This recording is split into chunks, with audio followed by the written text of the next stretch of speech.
Hi, this is Holly with Presence Point, and I'm really pleased to be back with you with another Shepherds in Action interview.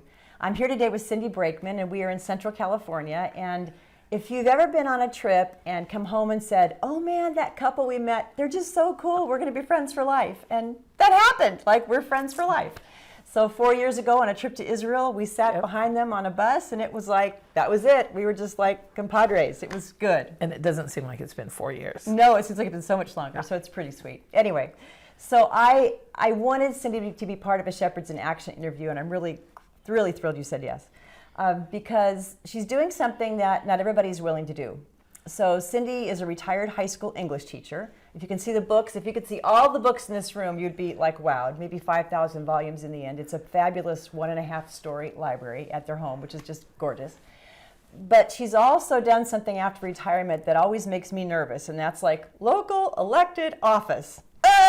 You know, because you're living where the people are, you're helping, and it's just kind of crazy.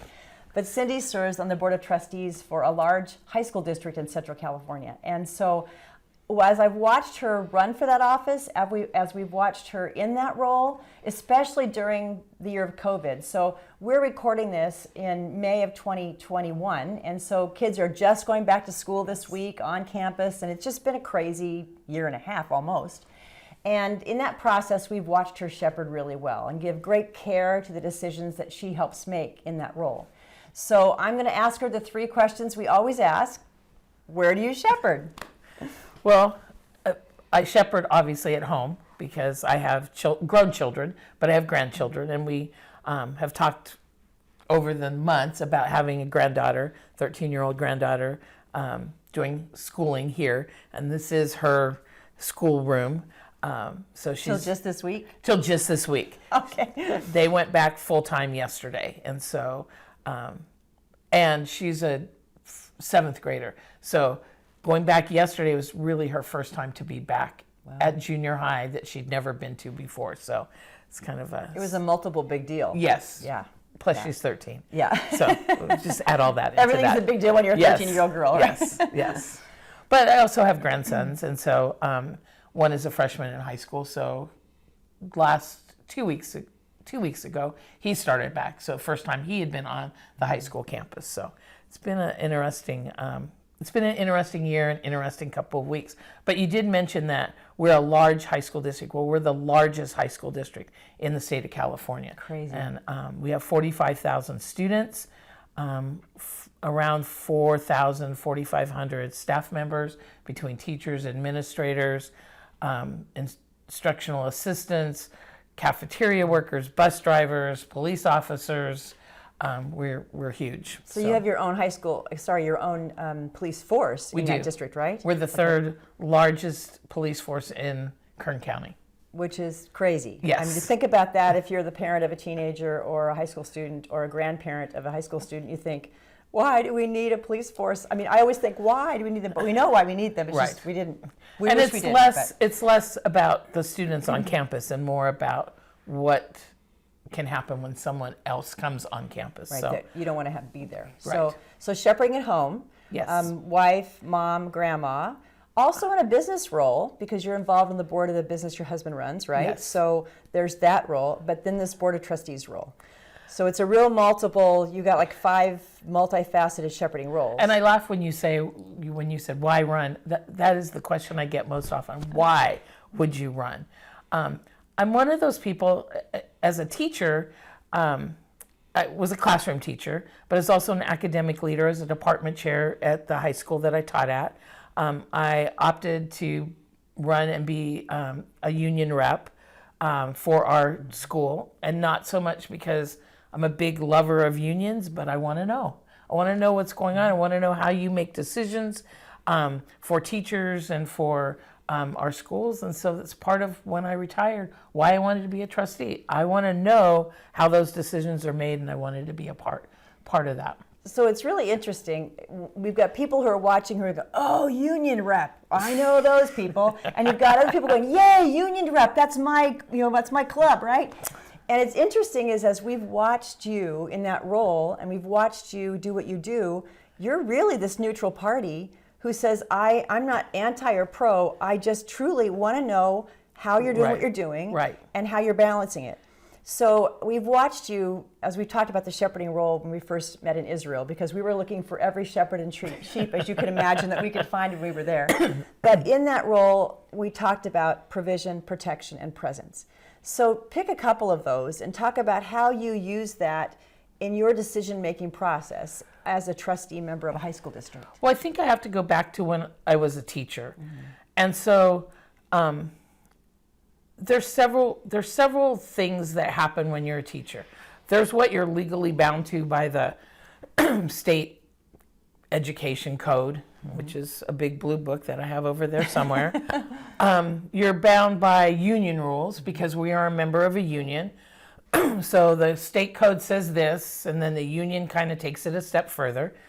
You're bound by what you think you should do as a teacher. I'm teaching English. I need to teach them how to read and write and be successful in the future. But then you're also bound by your own ethics and morals, and you say, okay, I also need to do what's right, what I feel is right in my classroom. And that came to play a lot. And I always reminded teachers of that yes, these are the rules, but when you're dealing with students, they're individuals, and you need to dig deeper. You need to look down into your soul and say, this is what's the right thing to do. So there's some provision in there, and there's some protection in Yes. there. And I just want to go back and talk about something we've talked about also, which is how schools had to acclimate to various kids. So you've got the kid who does great in school, but not so great in this whole COVID learning from home online deal. Then you've got just the opposite, the kid who loves the home online learning and he has excelled because they can move at their own pace. And then you've got the special ed kid. Right. And I happen to be a grandparent of both of those. Oh, okay. So Yeah. my grandsons who are in high school, one's a junior and one's a freshman, are straight A students when they're in school. But in the COVID world, they didn't do so well. There wasn't somebody right over them going, okay, you can write this paragraph. No, let me tap you on the shoulder. My granddaughter, on the other hand, who's a CB student, flourished in the COVID world because she can work at her own pace. So a lot of that comes into play as a trustee because now we do have to look at all those students. And special ed students probably have suffered the most. Matter of fact, one of the things that our governor helped with, I guess in one sense, is that the first students he wanted us to bring back were special ed, homeless, and foster. Oh, cool. Because those are the ones that have the most difficult time. Yeah. And so way back in November when we tried to come back to school for the first time, they were the first students that came back. And then we had to close again. And now in April, they came back and they're thriving. I think I shouldn't say thriving, but they're doing better, those that have chosen to come back. And there's presence. Yes. There's presence, right? Yes. Because they needed that presence. You need that person. Yeah. It's hard to connect, and you're doing a lot of Zoom calls. And even in this interview, it's still hard to connect with a person when all you see is their head, all you hear is their words, you don't see body language, you don't have that human touch, you don't, and yes, teachers are not supposed to touch their students, but I can walk by and go, good job, or, and our students need that. Not Everybody needs that. well, and in our particular community, we have a high degree of poverty. We have a large migrant population. We have a large number of our students whose parents did not finish high school. And so to encourage them and to get them through high school, and I'm not an advocate of every student should go to college, but I want to give them all an opportunity to be whatever they want to be. And as a teacher and as a board member, I always want to remember that I want the same education for every student in our district that I would want for my own children and my own grandchildren. I don't want anything different.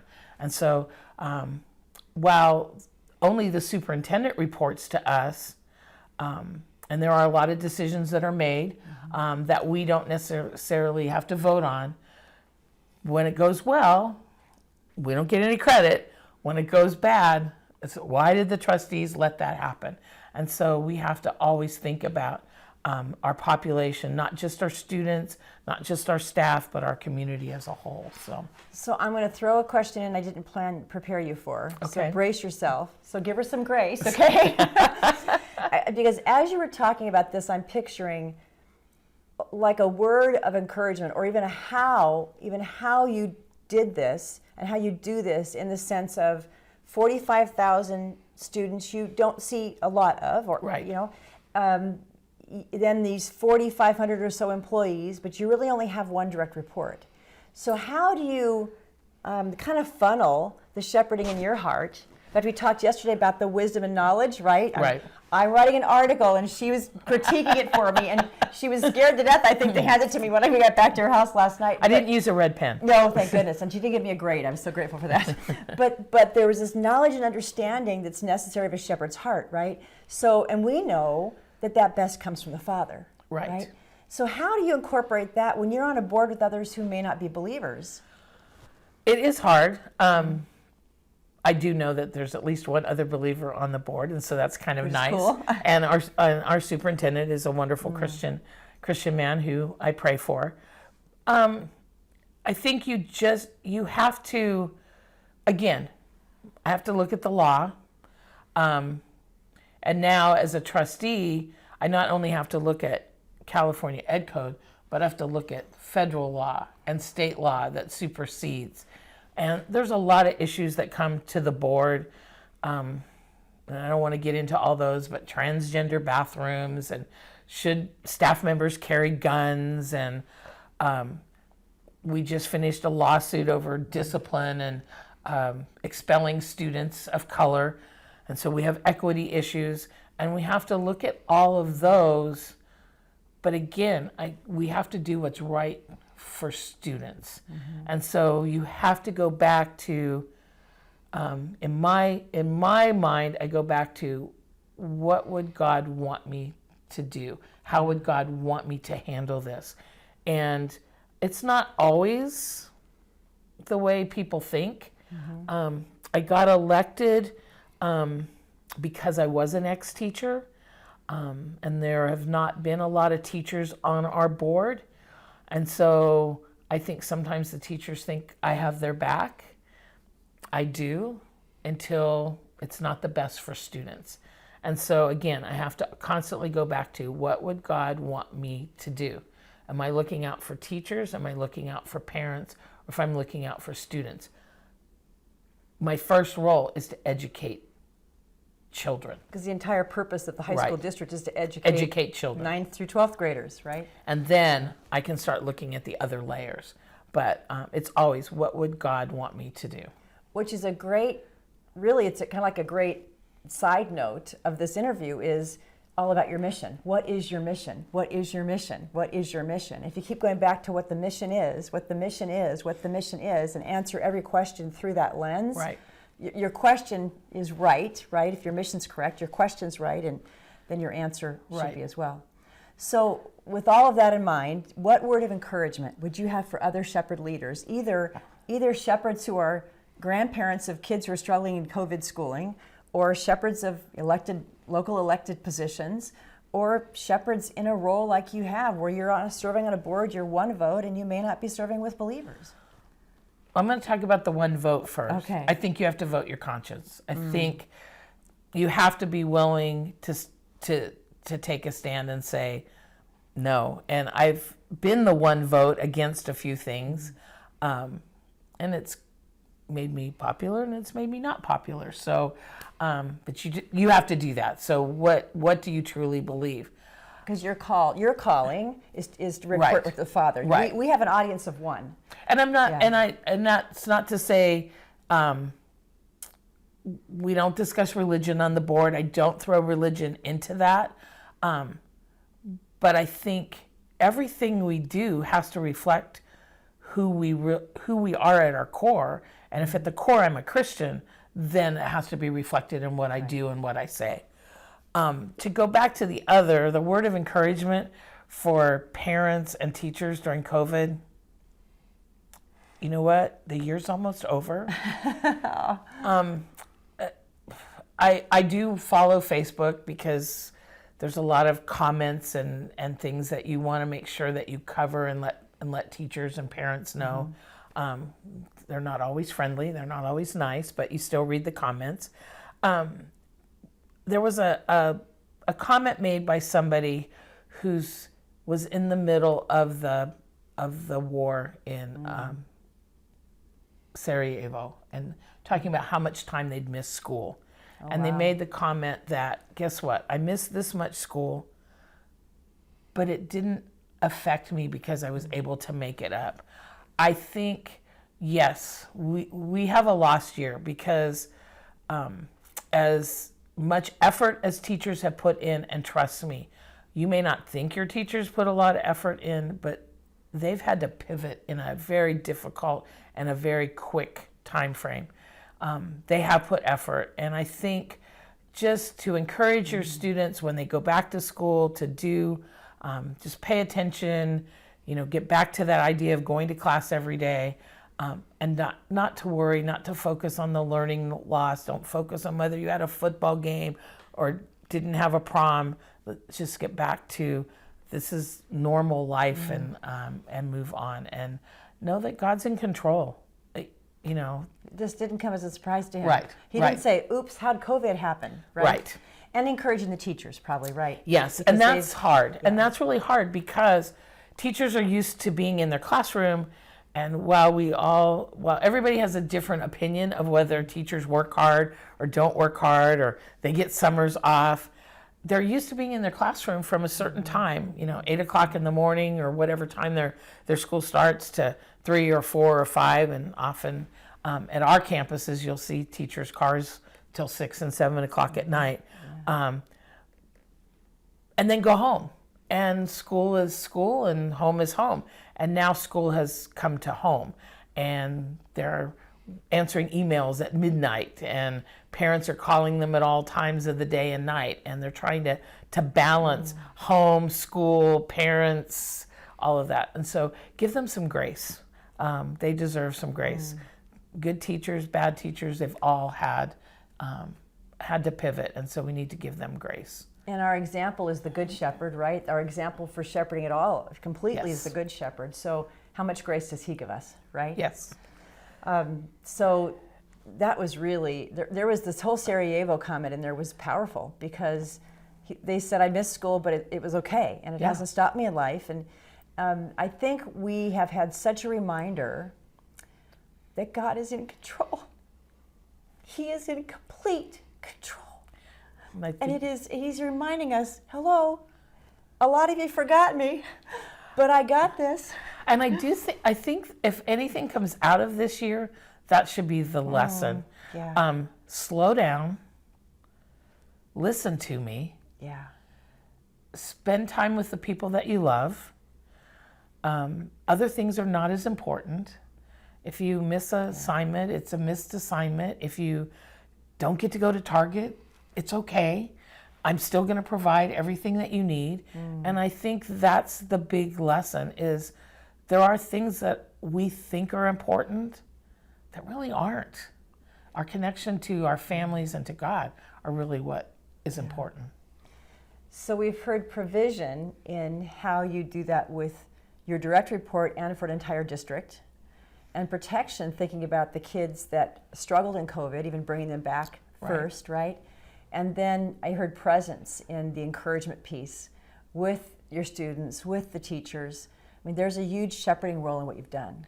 So thank you. Well, I have to say thank you. I think you have to listen. And I think that's where the presence, especially this year, obviously we're not face to face very often, so you have to listen. And so when I made the comment that I read Facebook, a lot of people would say, but that's my way of listening. What are people saying? You're in touch with voters and with your constituents right, that way, right? Right. But then you also have to listen to my granddaughter, who's frustrated sometimes because whatever the teacher said on the computer or over the computer screen didn't come through quite right.